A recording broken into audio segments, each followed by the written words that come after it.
Hi friends, ఇప్పుడు మనము 10th క్లాస్లోని 17th లెసన్లో ఉన్నాం. స్వతంత్ర భారతదేశం మొదటి 30 సంవత్సరాలు 1947 మధ్య కాలం గురించి మనము ఎక్స్ప్లెయిన్ చేసుకుంటున్నాం.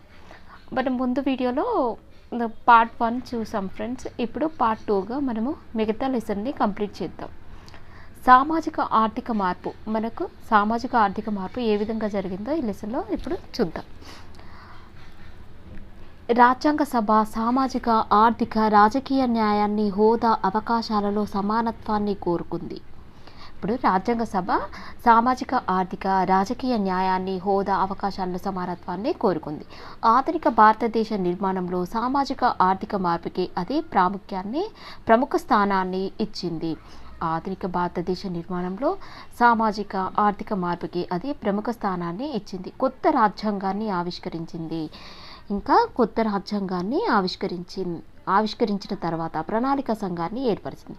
రాజ్యాంగాన్ని ఆవిష్కరించిన తర్వాత ప్రణాళిక సంఘాన్ని ఏర్పరిచారు. ప్రణాళిక రచనను నెహ్రూ మంచి ఆర్థిక విధానమే కాకుండా మంచి రాజకీయాలుగా కూడా భావించాడు. ఈ ప్రణాళిక సంఘాన్ని నెహ్రూ గారు ఎలా భావించారు? మంచి ఆర్థిక విధానమే కాకుండా మంచి రాజకీయాలుగా కూడా భావించడం జరిగిందనమాట. ప్రణాళికాబద్ధ అభివృద్ధి ద్వారా కులం, మతం, ప్రాంతం వంటి విభజన ధోరణులు తగ్గి భారతదేశం బలమైన ఆధునిక దేశంగా ఎదుగుతుందని అతడు ఆశించాడు. ఈ ప్రణాళికాబద్ధ అభివృద్ధి ద్వారా కులం, మతం, ప్రాంతం వంటి విభజన ధోరణులు తగ్గి భారతదేశం బలమైన ఆధునిక దేశంగా ఎదుగుతుందని అతడు ఆశించాడు. మొదటి పంచవర్ష ప్రణాళిక వ్యవసాయం మీద కేంద్రీకరించారు. మొదటి పంచవర్ష ప్రణాళికని దేని మీద కేంద్రీకరించడం జరిగింది? వ్యవసాయం మీద కేంద్రీకరించడం జరిగింది. ఆహార ఉత్పత్తిని పెంచడానికి రవాణా, ప్రసారాల రంగాల మెరుగుదలకి, సామాజిక సేవల కల్పనకి ప్రాధాన్యతను ఇచ్చింది. భారతదేశం సాధ్యమైనంత త్వరగా పారిశ్రామికీకరణ చెందడానికి కూడా ఇది శ్రద్ధ వహించింది. ఆహారం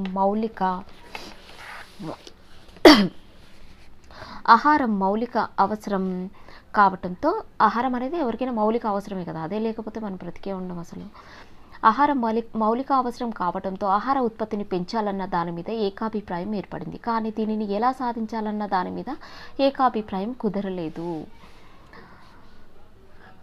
రాజకీయ అభిప్రాయం 2 ప్రశ్నలపై విడిపోయింది. విస్తృత అభివృద్ధి విధానంలో వ్యవసాయానికి ఇవ్వవలసిన స్థానం ఏమిటి? వ్యవసాయానికి, పరిశ్రమలకి మధ్య వనరుల కేటాయింపు ఎలా ఉండాలి? అయితే వ్యవసాయ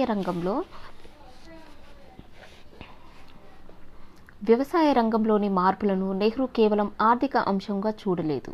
దానిని గ్రామీణ రంగ రాజకీయ, సామాజిక, ఆర్థిక మార్పుగా పరిగణించాడు. ఇప్పుడు ఈ వ్యవసాయ రంగంలోని మార్పులు అనేవి నెహ్రూ గారు ఆర్థిక అంశంగా చూడలేదు. దాన్ని ఎలా చూశాడంట? గ్రామీణ రంగ రాజకీయ, సామాజిక, ఆర్థిక మార్పుగా పరిగణించాడు. నెహ్రూ మొగ్గు చూపిన విధానాన్ని చివరికి అనుసరించాడు. ఇందులో 3 ప్రధాన అంశాలు ఉన్నాయి. ఏంటవి? భూ సంస్కరణలు, వ్యవసాయ సహకార సంఘాలు, స్థానిక స్వపరిపాలన. ఈ 3 రకాల భూ సంస్కరణలను ప్రతిపాదించాడు. 3 ప్రధాన అంశాలు ఉన్నాయి కదా. ఏంటి ఆ 3 ప్రధాన అంశాలు అంటే? భూ సంస్కరణలు, తర్వాత వ్యవసాయ సహకార సంఘాలు, తర్వాత స్థానిక స్వపరిపాలన. ఈ 3 ప్రధాన అంశాలుగా తీసుకోవడం జరిగిందనమాట. అయితే 3 రకాల భూ సంస్కరణలను ప్రతిపాదించాడు. మనం భూ సంస్కరణలని ఎన్ని రకాలుగా ప్రతిపాదించడం జరిగింది? 3 రకాల భూ సంస్కరణలని ప్రతిపాదించాడు. ఏంటవి? జమీందారీ వ్యవస్థ రద్దు చేయడం, కౌలు విధానాల సంస్కరణ, భూ పరిమితి విధానాలు. ప్రతిపాదించాడు కదా. 3 భూ సంస్కరణలను ప్రతిపాదించడం జరిగింది. జమీందారీ వ్యవస్థ రద్దు, తర్వాత కౌలు విధానాల సంస్కరణ, భూ పరిమితి విధానాలు. వీటన్నింటినీ ప్రధాన ఉద్దేశంతో దున్నేవారికి భూమి చెందేలా చేసి మరింత ఉత్పత్తి చేయడానికి ప్రోత్సహించటం.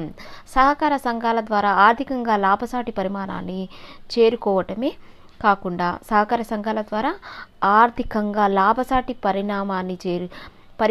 చేరుకోవటమే కాకుండా విత్తనాలు, ఎరువులు, రసాయనాల వంటి విలువైన ఉత్పాదకాలని అందించాలి. స్థానిక ప్రభుత్వాలు ఈ భూ సంస్కరణలు అమలు అయ్యేలా చూసి గ్రామ ఉమ్మడి ప్రయోజనాలకు అనుగుణంగా సహకార సంఘాలు నడిచేలా చూస్తాయి. ఈ స్థానిక ప్రభుత్వాలు భూ సంస్కరణలు అమలయ్యేలా చూసి గ్రామ ఉమ్మడి ప్రయోజనాలకు అనుగుణంగా సహకార సంఘాలు నడిచేలా చూస్తాయి. అయితే భారతదేశం అంతటా ఈ భూ సంస్కరణలు మనస్ఫూర్తిగా అమలు చేయలేదు. జమీందారీ వ్యవస్థ రద్దు చేశారు, కానీ భూమి లేని వాళ్ళకి భూ పంపిణీ జరగలేదు. గ్రామీణ ప్రాంతాల్లో ధనికులు, శక్తివంతులు భూమి లేని అధిక భాగాలపై నియంత్రణను కొనసాగిస్తూనే ఉన్నారు. దళితులు ఇంకా భూమిహీనులుగానే ఉన్నారు, కానీ వెట్టి చాకిరీ నిర్మూలన, అంటరానితనం నిషేధం వల్ల ప్రయోజనం పొందారు.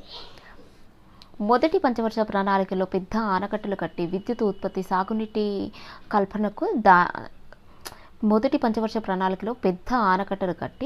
విద్యుత్ ఉత్పత్తి, సాగునీటి కల్పనల ద్వారా వ్యవసాయాన్ని వృద్ధి చేయడంపై దృష్టి సారించారు. ఆనకట్టల వల్ల వ్యవసాయ, పారిశ్రామిక రంగాలు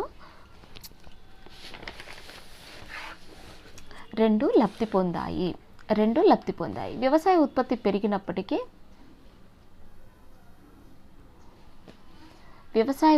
పెరిగినప్పటికీ అది జనాభా అవసరాలకి సరిపోయేంతగా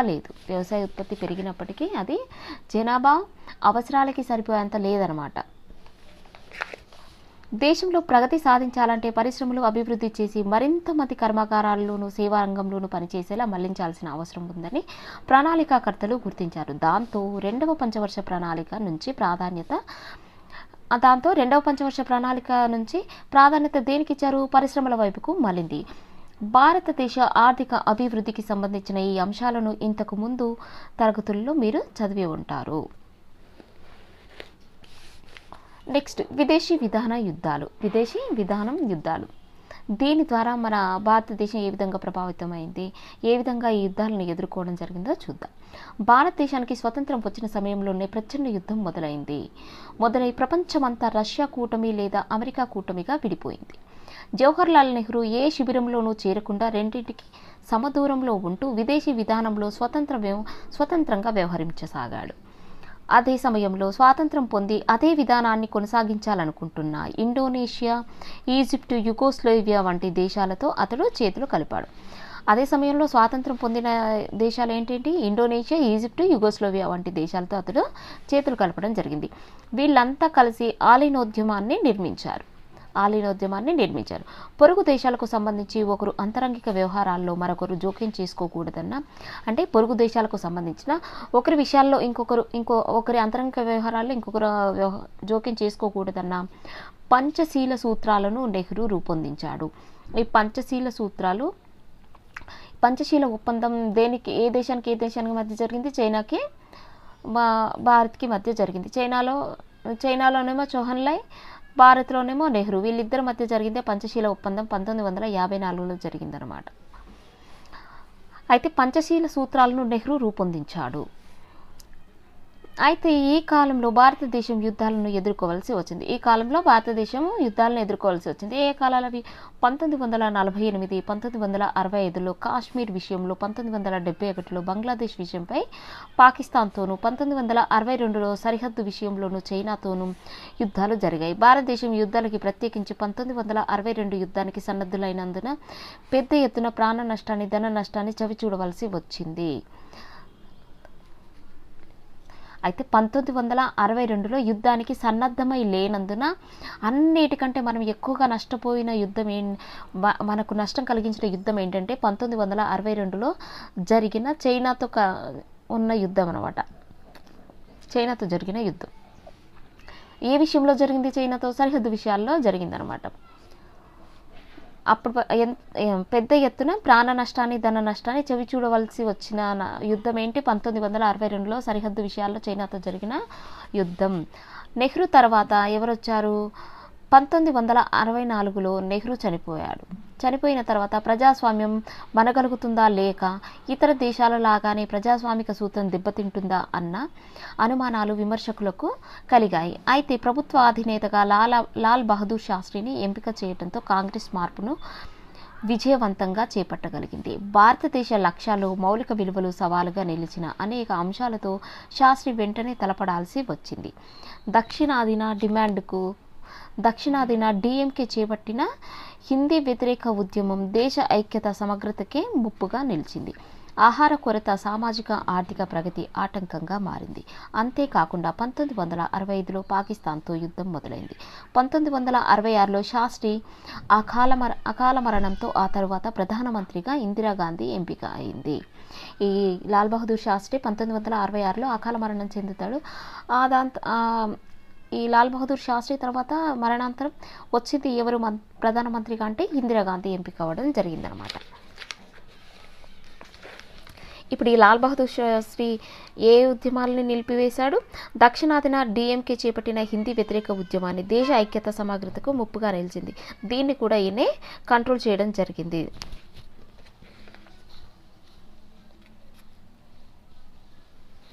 నెక్స్ట్ వచ్చేసి హిందీ వ్యతిరేక ఉద్యమం ఏ విధంగా ఆ ఉద్యమాన్ని ఆపాడో ఇప్పుడు చూద్దాం. 1963లో అధికార భాషా చట్టాన్ని ఆమోదించారు. మనకు అధికార భాషా చట్టం ఎప్పుడు వచ్చింది? 1963లో వచ్చింది, గుర్తుపెట్టుకోండి ఫ్రెండ్స్. అయితే ఆమోదించినప్పుడు హిందీని మిగిలిన దేశం మీద రుద్దడానికి ఎత్తుగడగా భావించి డిఎంకే తమిళనాడు రాష్ట్ర వ్యాప్తంగా హిందీకి వ్యతిరేకంగా ఉద్యమాన్ని చేపట్టింది. ఇందులో భాగంగా సమ్మెలు, ధర్నాలు, హర్తాలు నిర్వహించారు. దిష్టి బొమ్మలను, హిందీ పుస్తకాలను, చివరికి రాజ్యాంగంలోని పేజీలని కూడా తగలబెట్టారు. సైన్ బోర్డుల్లో హిందీలో ఉన్న దాని మీద చాలా చోట్ల నలుపు రంగు పూశారు. పోలీసులు, ఆందోళనకారులు మధ్య ఘర్షణలు జరిగాయి. కేంద్ర ప్రభుత్వం ఈ అల్లర్లను పరిగణలోకి తీసుకోవాల్సి వచ్చింది. కాంగ్రెస్ పార్టీయే హిందీ అనుకూల, హిందీ వ్యతిరేక శిబిరాలుగా విడిపోయింది. ఈ కాంగ్రెస్ పార్టీలోనే హిందీ అనుకూల, హిందీ వ్యతిరేక శిబిరాలుగా విడిపోయింది. దేశ ఐక్యతకే ముప్పు ఏర్పడిందని కొందరు భావించారు. చివరికి పరిస్థితి చేజారిపోతున్నట్లు అనిపించడంతో అప్పటి ప్రధాని లాల్ బహదూర్ శాస్త్రి హిందీ అనుకూల వాదనని సమర్థించినప్పటికీ హిందీ వ్యతిరేక శిబిరంలోని ఉద్వేగాలను శాంతపరచడానికి అనేక మినహాయింపుల్ని ప్రకటించాడు. వీటిలో కొన్ని ప్రతి రాష్ట్రానికి తన సొంత భాష కలిగి ఉండే హక్కు ఉంది. అది ప్రాంతీయ భాష కావచ్చు, లేక ఇంగ్లీష్ కావచ్చు. పత్ర వ్యవహారాలు ఇంగ్లీష్ అనువాదంతో ప్రాంతీయ భాషలలో ఉండవచ్చు. కేంద్ర రాష్ట్రాల మధ్య వ్యవహార భాషగా ఇంగ్లీష్ కొనసాగుతుంది. సివిల్ సర్వీసెస్ పరీక్షల్లో కేవలం హిందీలోనే కాకుండా ఇంగ్లీష్లో కూడా నిర్వహిస్తారు. ఇక్కడ కూడా ఒక జనాదరణ పొందిన సామాజిక ఉద్యమం వల్ల ప్రభుత్వం తన అధికారిక స్థానాన్ని పునఃసమీక్షించుకోవాల్సి వచ్చింది. ఆందోళనకారులతో ఏకీభవించకపోయినప్పటికీ ఈ రెండు సందర్భాలలో ప్రధానమంత్రులిద్దరి పరిస్థితి చేజారిపోకుండా చూడడానికి తమ దృక్పథాన్ని మార్చుకున్నారు. తమ దృక్పథం కంటే దేశ ఐక్యత ముఖ్యమని నెహ్రూ శాస్త్రి స్పష్టంగా గుర్తించారు. ప్రాంతీయ పార్టీలు, ప్రాంతీయ ఉద్యమాల ప్రాబల్యం ఏ విధంగా ఉందో ఇప్పుడు మనము చూద్దాం. భారతదేశ చరిత్రలో 1967లో ఎన్నికలు చాలా కీలకమైనవి. భారతదేశ చరిత్రలో 1967లో ఎన్నికలు చాలా కీలకమైనవి. ఎన్నికలను ప్రజలు చాలా ముఖ్యంగా పరిగణిస్తున్నారు. ఈ ఎన్నికలను ప్రజలు చాలా ముఖ్యంగా పరిగణిస్తున్నారని, వాటికి తమదైన ఉనికి ఉందని ఈ ఎన్నికలు రుజువు చేశాయి. ఇప్పుడు భారతదేశ చరిత్రలో 1967లో ఎన్నికలు చాలా కీలకమైనవి. ఈ ఎన్నికలు ప్రజలు చాలా ముఖ్యంగా పరిగణిస్తున్నారని, వాటికి తమదైన ఉనికి ఉందని ఈ ఎన్నికలు రుజువు చేశాయి. ఈ పాటికి ఆర్థిక అభివృద్ధి కార్యక్రమాల వల్ల లాభపడిన వాళ్ళు, నష్టపడిన వాళ్ళు కూడా ఉండటంతో ఈ పాటికి ఆర్థిక అభివృద్ధి కార్యక్రమాల వల్ల లాభపడిన వాళ్ళు, నష్టపడిన వాళ్ళు కూడా ఉండటంతో రాజకీయ పోటీ తీరులో కూడా మార్పు వచ్చింది. కాంగ్రెస్ పార్టీ అంతకు ముందెన్నడూ చవిచూడని ఫలితాలను చవిచూసింది. స్వాతంత్ర్యం తర్వాత అది అంత తక్కువ ఆధిక్యతతో ఎన్ని స్థానాలు గెలుచుకుంది? 284 స్థానాలు ఎప్పుడూ ఎన్నిక కాలేదు. అట్లా అంత స్థానాలతో 284 స్థానాలు వచ్చాయి. ఇంత తక్కువ ఆధిక్యతతో ఎప్పుడు ఎన్నిక కాలేదు. బీహార్, ఉత్తరప్రదేశ్, రాజస్థాన్, పంజాబ్, పశ్చిమ బెంగాల్, ఒడిశా, మద్రాసు, కేరళ శాసనసభల్లో కాంగ్రెస్ ఓటమి పాలైంది. ఎక్కడెక్కడ ఓటమి పాలైంది కాంగ్రెస్? బీహార్లో, ఉత్తరప్రదేశ్లో, రాజస్థాన్లో, పంజాబ్, పశ్చిమ బెంగాల్, ఒడిశా, మద్రాస్, కేరళ శాసనసభల్లో కాంగ్రెస్ ఓటమి పాలైంది. దాదాపు 20 ఏళ్ల పాటు నిరాటంకంగా పాలించిన పార్టీ ఇప్పుడు సవాళ్లను ఎదుర్కొంటుంది. దాదాపు 20 ఏళ్ల పాటు నిరాటంకంగా పాలించిన పార్టీ ఇప్పుడు సవాళ్లను ఎదుర్కొంటుంది. అయితే ఓడిపోయిన పార్టీ అధికారాన్ని పట్టుకొని వేలాడలేదు. ఈ ఓడిపోయిన పార్టీ అధికారాన్ని పట్టుకొని వేలాడలేదు. ఎన్నికలలో గెలిచిన పార్టీని ప్రభుత్వం ఏర్పాటు చేయనిచ్చింది. దేశంలో ప్రజాస్వామ్యం వెల్లునుకుందని ఇది సూచిస్తుంది. పోటీతో కూడిన బహుళ పార్టీ వ్యవస్థ వైపుకు దేశం పయనిస్తోంది.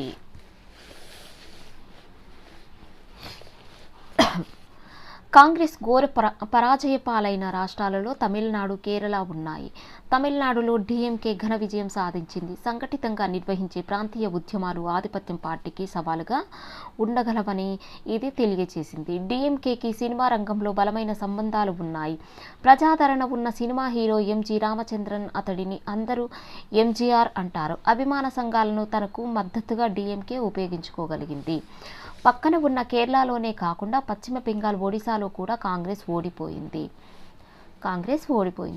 ఈ ఓటములు సవాళ్లతో కాంగ్రెస్ ఆంతరంగికంగా కూడా బలహీనపడింది. ఉత్తరాది రాష్ట్రాలలో స్వల్ప విజయాలు పొందిన చోట్ల దాని ప్రతినిధులు ప్రతిపక్షాలకు ఫిరాయించారు. ఫలితంగా కాంగ్రెస్ ప్రభుత్వాలు పడిపోయి సంయుక్త విధాయక్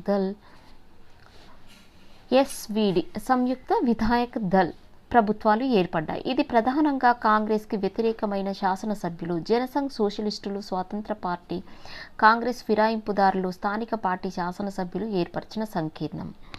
అయితే ఇది ప్రధానంగా కాంగ్రెస్కి వ్యతిరేకమైన శాసనసభ్యులు, జనసంఘ్, సోషలిస్టులు, స్వతంత్ర పార్టీ, కాంగ్రెస్ ఫిరాయింపుదారులు, స్థానిక పార్టీల శాసనసభ్యులు ఏర్పరిచిన సంకీర్ణ ప్రభుత్వం ఇది. భారత రాజకీయ చరిత్రలో ఈ కొత్త ప్రభుత్వాలు ఒక మైలురాయిగా ఉంటాయి. ఒక మైలురాయిగా ఉంటాయి. ఒక విధంగా ప్రజాస్వామిక తిరుగుబాటును ఇది సూచిస్తుంది. అయితే మధ్యస్థాయి కులాలు ఇవి భూ సంస్కరణల వల్ల ప్రయోజనం పొంది ఆర్థికంగా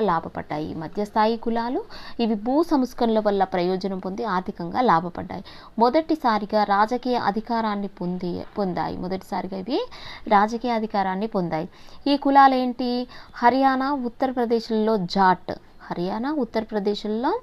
జాట్, బీహార్లో కుర్మి కోయిరి, మధ్యప్రదేశ్లో లోత్. ఈ అన్ని రాష్ట్రాలలో యాదవ్, ఆంధ్రప్రదేశ్లో రెడ్డి, కమ్మ, కర్ణాటకలో ఒక్కలిగా, తమిళనాడులో వెల్లాల. ఈ కులాల ఆయా రాష్ట్రాల్లో ఆధిపత్య కులాలుగా ఉండి జనాభా రీత్యా కూడా అధిక సంఖ్యలో ఉన్నాయి. ఇతర ఆధిపత్య కులాలు అధికారంలోకి రావడానికి డీఎంకే పార్టీ మంచి ఉదాహరణ.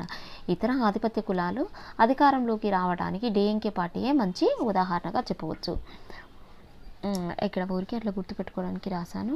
హెచ్ఆర్ హర్యానా, ఉత్తరప్రదేశ్ జాట్ కులం, మధ్యప్రదేశ్లో వచ్చేసి లోత్ అన్నమాట. ఏపీలోనేమో రెడ్డి, కమ్మ, తమిళనాడులో వెల్లాల, బీహార్లో కుర్మి కోయిరి, కర్ణాటకలో ఒక్కలి.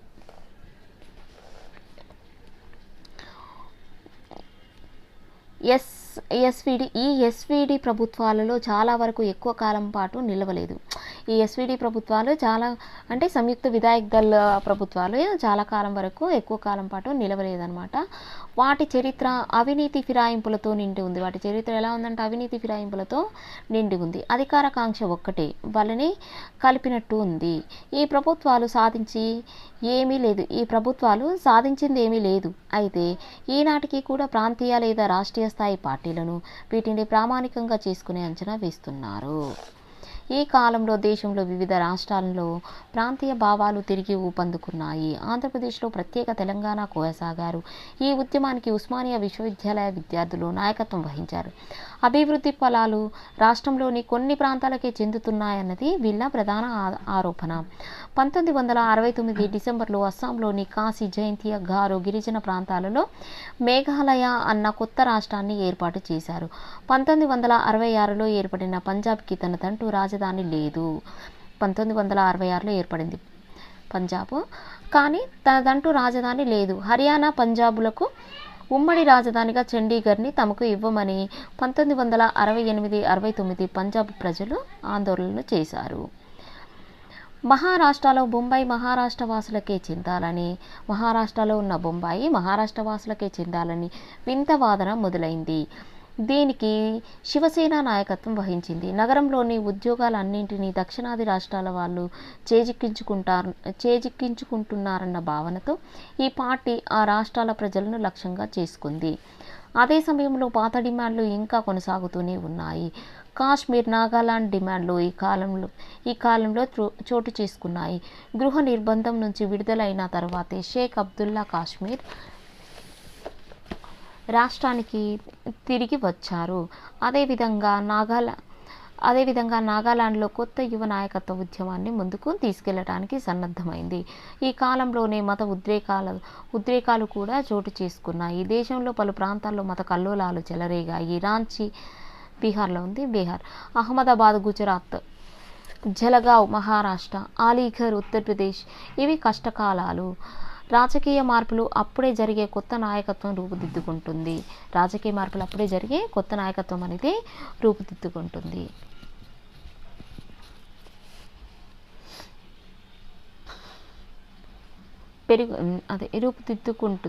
పెరుగుతున్న రాజకీయ చైతన్యం, కోరికలు వెల్లడించగలగటం కారణంగా ఏర్పడుతున్న ఒత్తిడుల్ని తట్టుకోవటానికి కొత్త నాయకత్వం ఇంకా తగినంత సన్నద్ధంగా లేదు.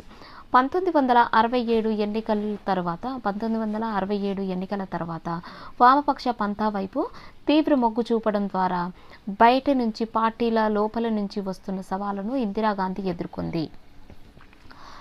పేదలు, అట్టడుగు ప్రజలతో తాము పార్టీ మమేకం కావటం ద్వారా పార్టీకి కొత్త సామాజిక మద్దతు కూడగొట్టుకోవడానికి ఆమె ప్రయత్నించింది.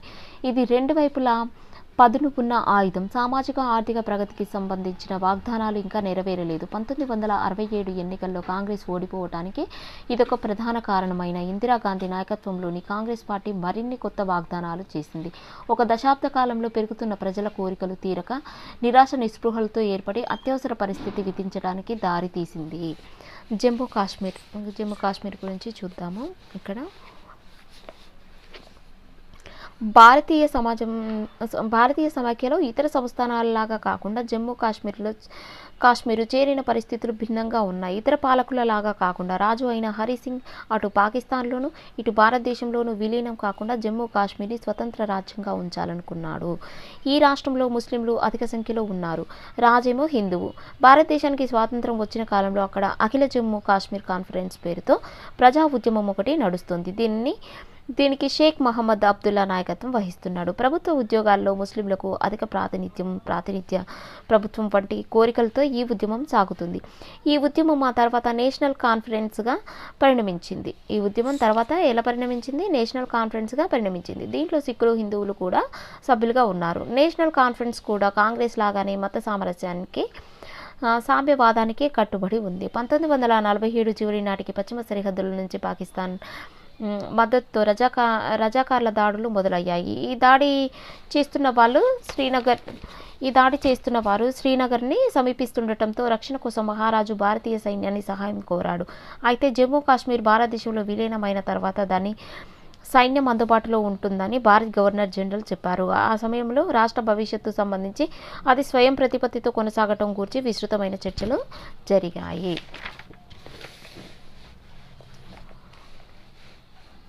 1948 భారతదేశం ఈ విషయాన్ని ఐక్యరాజ్య సమితి ముందు ఉంచింది. అయితే ఈ విషయాన్ని సరిగ్గా వివరించలేకపోవటం ఇది భారతదేశ పాకిస్తాన్ల సమస్యగా మారింది.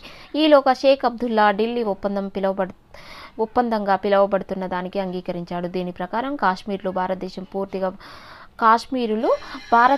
పూర్తి పౌరులుగా ఉంటారు. అదే సమయంలో మిగిలిన రాష్ట్రాలతో పోలిస్తే ఆ రాష్ట్రం అధిక స్వయం ప్రతిపత్తి అధికారాలు కలిగి ఉంటుంది. రాష్ట్ర మౌలిక స్వభావాన్ని కాపాడడానికి ఉద్దేశించిన ఈ ఒప్పందం అనేక అంశాలు రాజ్యాంగంలో 370వ అధికరణంలో చోటు చేసుకున్నాయి. అదే సమయంలో రాష్ట్రంలో ఉన్న ఆర్థిక తేడాలు మతపరమైన రంగు సంతరించుకున్నాయి. రాష్ట్రంలో భూ సంస్కరణల వల్ల భూ పరిమితి మించి ఉన్న భూస్వాముల భూములు స్వాధీనం చేసుకున్నారు. ఈ విధంగా భూమి కోల్పోయిన వాళ్ళు ఎక్కువ మంది హిందూ భూస్వాములు కాగా మిగిలిన భూమి పంపకంలో భూమిని పొందిన వాళ్ళు ముస్లింలు. 1950-1990 మధ్య కాలంలో ఈ రాష్ట్ర స్వయం ప్రతిపత్తి తగ్గింది. మిగిలిన రాష్ట్రాల్లో సమానంగా చేయడానికి కేంద్ర ప్రభుత్వం అనేక సార్లు ప్రయత్నించింది. దీన్ని కాశ్మీర్ ప్రజలు తీవ్రంగా స్పందించారు. దీని ఆధారంగా చేసుకుని 1990లలో కాశ్మీర్ స్వతంత్రం కావాలంటూ ఉద్యమం మొదలైంది. ఈ కాలంలో కాశ్మీర్ల నుంచి అనేక హిందూ కుటుంబాలు ఇతర ప్రాంతాలకి వలసపోవలసి వచ్చింది. నెక్స్ట్ బంగ్లాదేశ్ యుద్ధం 1970 దశాబ్దం ప్రథమాంకంలో తూర్పు పాకిస్తాన్ అంటే ఇప్పటి బంగ్లాదేశ్లో ఆందోళనలు చోటు చేసుకున్నాయి. పశ్చిమ పాకిస్తాన్ తమపై సవతి తల్లి ప్రేమ కనపరచడంపై నిరసనలు చెలరేగాయి. తమ బెంగాలీ అస్తిత్వాన్ని చాటుకోవడానికి ఉద్యమాలు మొదలయ్యాయి. సార్వత్రిక ఎన్నికలలో షేక్ ముజిబుర్ రెహమాన్ నాయకత్వంలో పార్టీ గెలుపొందింది. కానీ అతడిని అరెస్టు చేసి పశ్చిమ పాకిస్తాన్కి తీసుకువెళ్లారు. తూర్పు పాకిస్తాన్లోని సైనిక అణచివేత కాలం మొదలైంది. అక్కడి నుంచి తరలి వచ్చిన లక్షలాది కాంతిశికులుగా భారతదేశం వసతి కల్పించి ఆహారాన్ని అందించాల్సి వచ్చింది. ఈలోగా బంగ్లాదేశ్ విముక్తి ఉద్యమం మొదలైంది. దీంట్లో భారతదేశ సహాయాన్ని కోరారు. 1971లో భారతదేశం పాకిస్తాన్ల మధ్య యుద్ధం మొదలైంది. భారతదేశం నిర్ణయాత్మకంగా జోక్యం చేసుకుని బంగ్లాదేశ్కి విముక్తి సాధించి స్వతంత్ర దేశంగా ఏర్పడేలా సహాయపడింది. భారతదేశం తన సైనిక బలాన్ని పెంచుకోవటం వల్లనే కాకుండా అలీన దేశంగా తన స్థితిని నైపుణ్యంతో ఉపయోగించుకొని రెండు అగ్రరాజ్యాల యుద్ధంలో జోక్యం చేసుకోకుండా చేయటం వల్ల ఇది సాధ్యమైంది.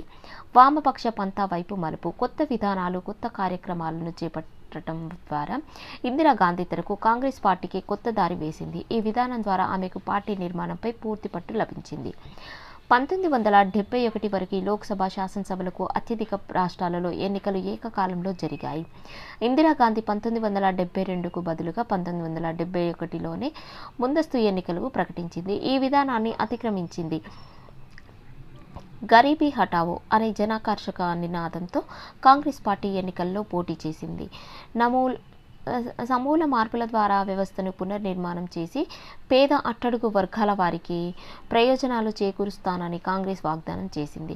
కాంగ్రెస్ రికార్డు స్థాయిలో విజయం సాధించింది. దీనితో ఇందిరాగాంధీకి మరింత జనాదరణ పెరిగింది. ప్రతిపక్షం అనేది దాదాపు లేకుండా పోయింది. ఆమెను విమర్శించేవారు నోళ్లు మూతపడ్డాయి. ఆమె ప్రజల ప్రియతమ నేత అయింది. వెంటనే పాకిస్తాన్తో జరిగిన యుద్ధంలో భారత్ విజయం సాధించడం ఇందిరాగాంధీకి ఉన్న జనాదరణ మరింత పెరిగింది. ఆ తర్వాత 1972లో రాష్ట్ర శాసనసభలకు జరిగిన ఎన్నికల్లో ఇందిరాగాంధీ ప్రజాదరణ ఆధారంగా చేసుకొని కాంగ్రెస్ మంచి ఫలితాలే పొందింది. ఇప్పుడు ఆమెకు పార్టీ పైన, పార్లమెంటు పైన నియంత్రణ ఏర్పడింది. ఈ కాలంలో సామాజిక ఆర్థిక మార్పు సాధించాలన్న లక్ష్యంతో అనేక ప్రైవేటు బ్యాంకులను జాతీయం చేసిన చట్టం, రాజాభరణాలను రద్దు చేసిన చట్టం ముఖ్యమైనవి.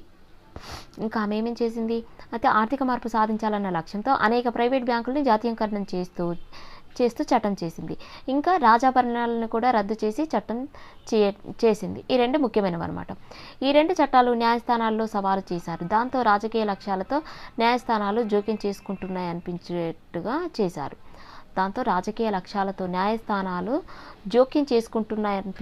చేశారు. అయితే విధానాలు, కార్యక్రమాలకు సంబంధించి న్యాయ వ్యవస్థకు భిన్న అభిప్రాయాలు ఉన్నాయి. సామాజిక ఆర్థిక మార్పు అన్న పేరుతో రాజ్యాంగాన్ని తరచూ సవరిస్తున్నారు. దీంతో భిన్న వ్యవస్థాగత నిర్మాణాల మధ్య ప్రస్తుతం ఉన్న సమతుల్యం దెబ్బతింటుందని సుప్రీంకోర్టు 1973లో చారిత్రక తీర్పును ఇచ్చింది. దీంతో రాజ్యాంగ సవరణకు ప్రభుత్వానికి ఉన్న అధికారాలకు కొంతవరకు పరిమితులు విధించబడ్డాయి. తన నియంత్రణలో లేని ఘటనల కారణంగా ఇందిరాగాంధీ సమస్యల్లో చిక్కుకొని తన మాటలు నిలుపుకోలేకపోవటం కష్టమైంది. ఆమె ప్రభుత్వం తీవ్ర సామాజిక ఆర్థిక పరిస్థితులనే ఎదుర్కొంది.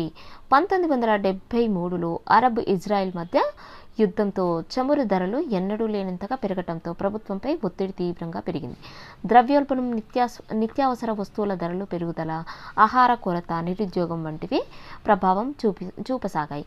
ప్రజల్లో అధిక శాతం సంతోషంగా లేరు. దీంతో ప్రతిపక్షాలకు అవకాశం దొరికిందిగా దేశ వివిధ ప్రాంతాల్లోని అసంతృప్తిని ఆసరా చేసుకోసాగారు. జయప్రకాష్ నారాయణ నేతృత్వంలో ఐక్యమైన ప్రతిపక్షాలు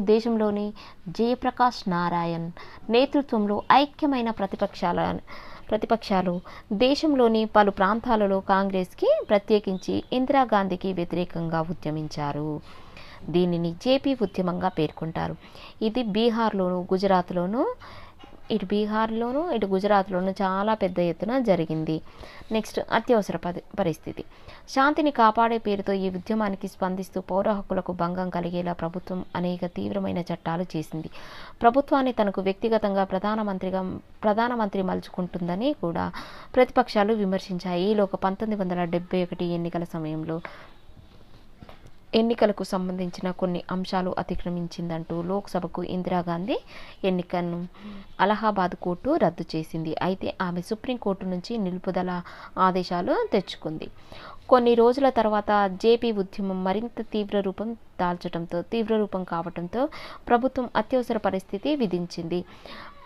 ప్రజాస్వామ్యాన్ని కాపాడటానికి, శాంతి భద్రతలు నెలకొల్పడానికి, దేశ సమగ్రతను కాపాడటానికి, సామాజిక ఆర్థిక మార్పులని కొనసాగించడానికి అది అవసరమైందని ప్రభుత్వం దాన్ని సమర్థించుకుంది. దీనితో ప్రజాస్వామ్యం లేకుండా పోయింది. దేశంలో శాంతి భద్రతలకు అవసరమంటూ ప్రభుత్వం అనేక అణచివేత చర్యలు పాల్పడింది. అనేక ప్రాథమిక హక్కులు నిలిపివేశారు. ఏ కారణం లేకుండా అరెస్టు చేయటం, హింసించటం, పౌర హక్కులకు భంగం కలిగించటం వంటి అనేక ఘటనలు చోటు చేసుకున్నాయి. ఈ కాలంలో ధరల నియంత్రణ, నల్ల బజారు, వెట్టి చాకిరీలకు వ్యతిరేకంగా సాగే ఉద్యమాలను ప్రజలు స్వాగతించారు. అయితే ఇదే కాలంలో చేపట్టిన మురికివాడల తొలగింపు, జనాభా నియంత్రణ పేరుతో బలవంతంగా కుటుంబ నియంత్రణ ఆపరేషన్లు చేయించటం వంటి కార్యక్రమాలు ప్రజల కోపానికి గురయ్యాయి. అయితే పౌర హక్కులు లేనందువల్ల ప్రజలు తమ అసంతృప్తిని వెల్లడి చేసే మార్గాలు లేకపోయాయి. దాంతో దిద్దుబాటు చర్యలు చేపట్టే అవకాశం ప్రభుత్వానికి లేకుండా పోయింది. ఈ కాలంలో చెప్పుకోదగిన మరొక ముఖ్య పరిణామం ఏంటంటే రాజ్యాంగానికి చేసిన 42వ సవరణ. ఇది అనేక మార్పులు తీసుకువచ్చింది. 42వ సవరణ ఎప్పుడు జరిగింది? 1976వ సంవత్సరంలో జరిగింది. ఈ సవరణ ఉద్దేశాలు ఏంటి? ఎన్నికల వివాదాల్లో న్యాయస్థానాలు చోటు లేకుండా చేయటం. ఎన్నికల వివాదాలలో న్యాయస్థానాలకు చోటు లేకుండా చేయటం. ఆ రాష్ట్ర ప్రభుత్వాలతో పోలిస్తే కేంద్ర ప్రభుత్వాన్ని బలపరచడం. సామాజిక ఆర్థిక మార్పుకి ఉద్దేశించిన చట్టాలను న్యాయస్థానాల నుంచి సాధ్యమైనంత రక్షణ కల్పించటం.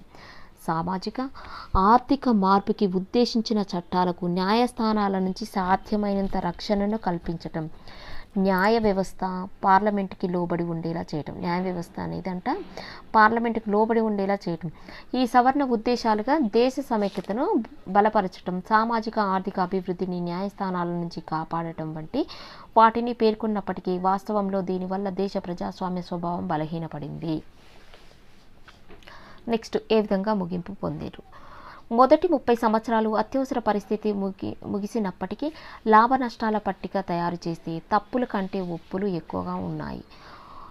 మొదటి 30 సంవత్సరాల అత్యవసర పరిస్థితితో ముగిసినప్పటికీ లాభ నష్టాల పట్టిక తయారు చేస్తే తప్పుల కంటే ఒప్పులు ఎక్కువగా ఉన్నాయి. స్థిరమైన ప్రజాస్వామ్యాన్ని నెలకొల్పటం ఈ కాలంలో సాధించిన అత్యంత ముఖ్యమైన విషయంగా పేర్కొనవచ్చు. అదే సమయంలో స్వాతంత్రం పొందిన ఇతర దేశాలతో భారతదేశాన్ని పోలిస్తే భిన్న ప్రయోజనాలు కలిగిన పార్టీలతో పోటీతో కూడిన బహుళ పార్టీ వ్యవస్థ క్రమేపీ రూపొందించడం అన్నది నిజమైన విజయంగా పేర్కొనాలి.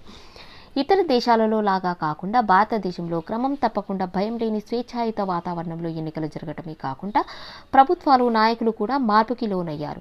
భారత రాజ్యాంగం పౌర హక్కుల్ని ఇవ్వటమే కాకుండా వాటిని కాపాడడానికి వ్యవస్థాగత నిర్మాణం కూడా రూపొందించింది. న్యాయ వ్యవస్థ, ఎన్నికల సంఘం, కంట్రోలర్, ఆడిటర్ జనరల్ వంటి స్వతంత్ర వ్యవస్థాగత ఏర్పాట్లతో భారతదేశం చక్కని సంస్థాగత చట్టాన్ని ఏర్పరిచింది. పాలనా అధికారులు నిష్పక్షపాతంగా వ్యవహరించడం కూడా గొప్ప విజయమనే చెప్పుకోవాలి. సైనిక దళాలపై పౌర నియంత్రణ ఏర్పరచటం మరొక ముఖ్యమైన విషయం. మన పొరుగు దేశమైన పాకిస్తాన్తో పోలిస్తే ప్రజాస్వామిక సంస్థలతో భారతదేశం ఎంతో ముందుంది. ఐక్యతను, దేశ సమగ్రతను కాపాడి నిలపటంలో కూడా భారతదేశం